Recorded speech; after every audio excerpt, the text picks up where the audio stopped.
आदर्श पुत्र श्रवण कुमार की कथा। श्रवण कुमार के माता पिता के किस श्राप के कारण राम जी को हुआ 14 वर्ष का वनवास। यह कहानी त्रेता युग की है। उस समय श्रवण कुमार नाम का एक बालक था। उसके माता पिता अंधे थे और उन्होंने श्रवण को कई मुसीबतों का सामना करते हुए पाला था। श्रवण कुमार बचपन से ही अपने माता पिता का बहुत आदर करता था। जैसे जैसे श्रवण बड़ा होता गया, उसने घर की जिम्मेदारियां अपने कंधों पर ले ली। वह रोजाना सुबह उठकर सबसे पहले अपने माता पिता को स्नान कराने के लिए तालाब से पानी भरकर लाता था। इसके बाद वह तुरंत जंगल की ओर लकड़ियां बीनने जाता था। फिर लकड़ियां लाने के बाद श्रवण चूल्हा जलाकर माता पिता के लिए खाना बनाता था। श्रवण को इतनी मेहनत करते देख उसकी माँ हमेशा उसे टोकती थी। वह कहती थी, श्रवण बेटा, तुम इतना सारा काम अकेले क्यों करते हो? खाना तुम मुझे बनाने दिया करो, मैं आसानी से बना लूंगी। इसके बदले तुम थोड़ा आराम कर लिया करो। माँ की इन बातों को सुनकर श्रवण कुमार कहता, नहीं माँ, मैं ये सारा काम आप लोगों के लिए ही करता हूँ। भला अपने माँ बाप के लिए किए गए कर्मों में कैसी थकान, उल्टा मुझे तो खुशी मिलती है। श्रवण कुमार की इन बातों को सुनकर उसकी माँ भावुक हो गई। वह रोज भगवान से प्रार्थना करती, हे प्रभु, इतना ध्यान रखने वाला श्रवण जैसा बेटा हर माता पिता के घर पैदा हो।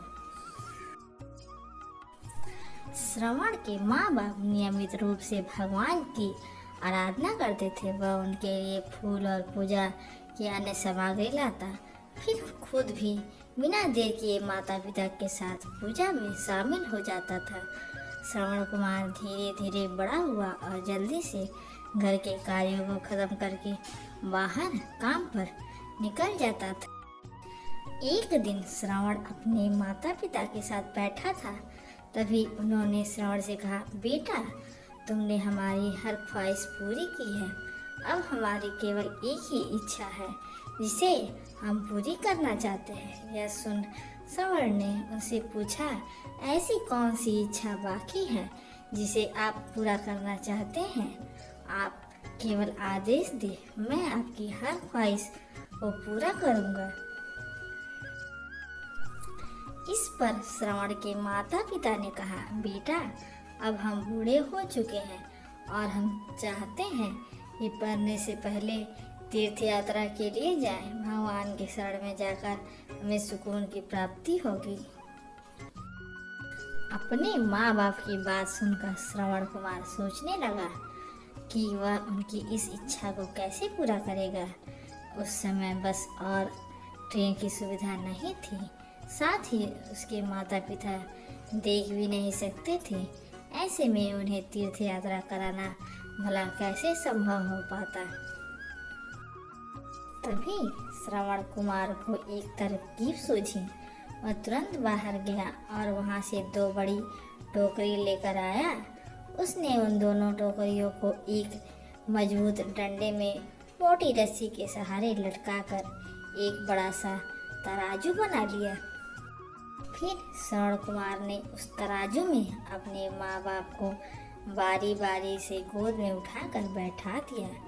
इसके बाद तराजू को अपने कंधों पर लेकर उन्हें तीर्थ यात्रा पर लेकर निकल पड़ा। वह लगातार कुछ दिनों तक अपने माता पिता को एक के बाद एक सभी पवित्र स्थलों पर घुमाने लगा। इस दौरान श्रवण कुमार ने अपने माता पिता को प्रयाग से लेकर काशी तक के दर्शन कराए। माता पिता को घुमाते समय श्रवण कुमार उन्हें उन जगहों के बारे में भी बताते चलता था, क्योंकि वह आंखों से उस दृश्य को देख नहीं सकते थे। अपने बेटे की मेहनत को देख उसके माता पिता बहुत खुश थे। उन्होंने एक दिन श्रवण से कहा, बेटा, हम देख नहीं सकते, लेकिन कभी भी हमें इस बात का दुख नहीं हुआ। तुम हमारे लिए हमारी आंखें हो। तुमने हमें जिस तरह सारे पवित्र स्थानों की कथा सुनाकर उनके दर्शन कराए हैं, ऐसा लगता है जैसे कि हमने सच में प्रभु के दर्शन अपनी आंखों से किया हो। अपनी माता पिता की बातें सुनकर श्रवण ने कहा, आप लोग ऐसी बातें न करें। बच्चों के लिए माता पिता कभी भी बोझ नहीं होते। यह तो बच्चों का धर्म होता है।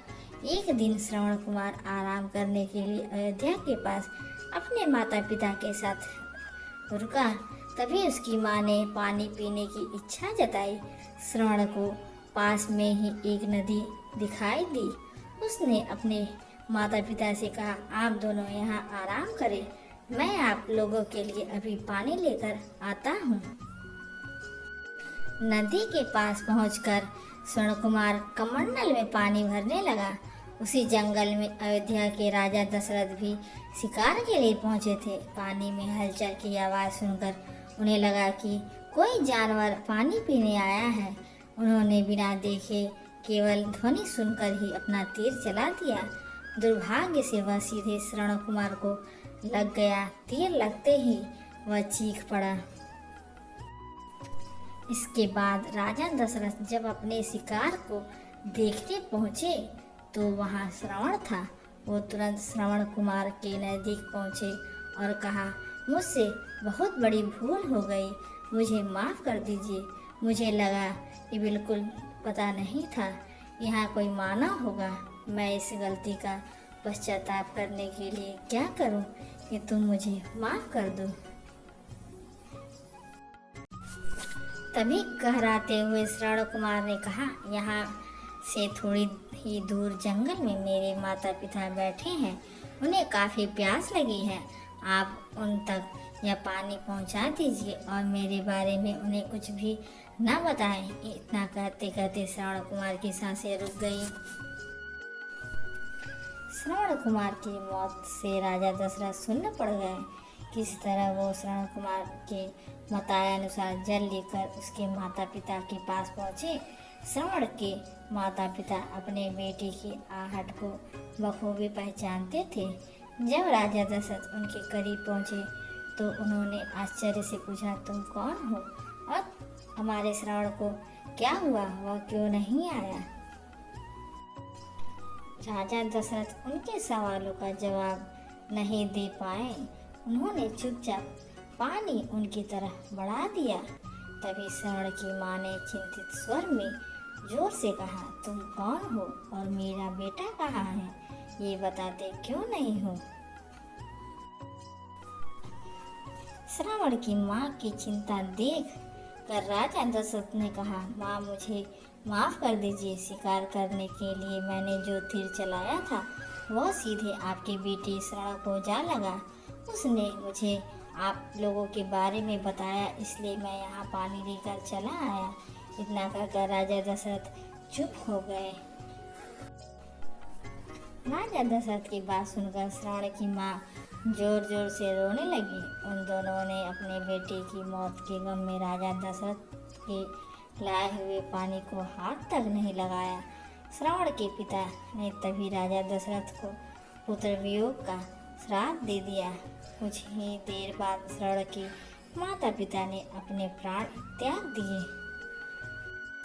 बताया जाता है कि श्रवण कुमार के पिता के श्राप के परिणाम स्वरूप ही राजा दशरथ को अपने पुत्र राम से दूर रहना पड़ा था। राजा दशरथ के इस श्राप को पूरा करने के लिए ही भगवान राम को 14 वर्षों का वनवास हुआ, जिसका माध्यम दशरथ की पत्नी कैकेयी बनी। श्रवण के पिता की ही तरह राजा दशरथ भी अपने बेटे से दूरी को बर्दाश्त नहीं कर पाए और उन्होंने अपने प्राण त्याग दिए। कहानी से सीख, हर बच्चे को अपने माता पिता की सेवा श्रवण कुमार की तरह ही निस्वार्थ भाव से करनी चाहिए। यही उनका सबसे बड़ा कर्तव्य है। ये मेरा वीडियो आपको कैसा लगा? लाइक, सब्सक्राइब और कमेंट करना मत भूलिएगा। नमस्कार दोस्तों।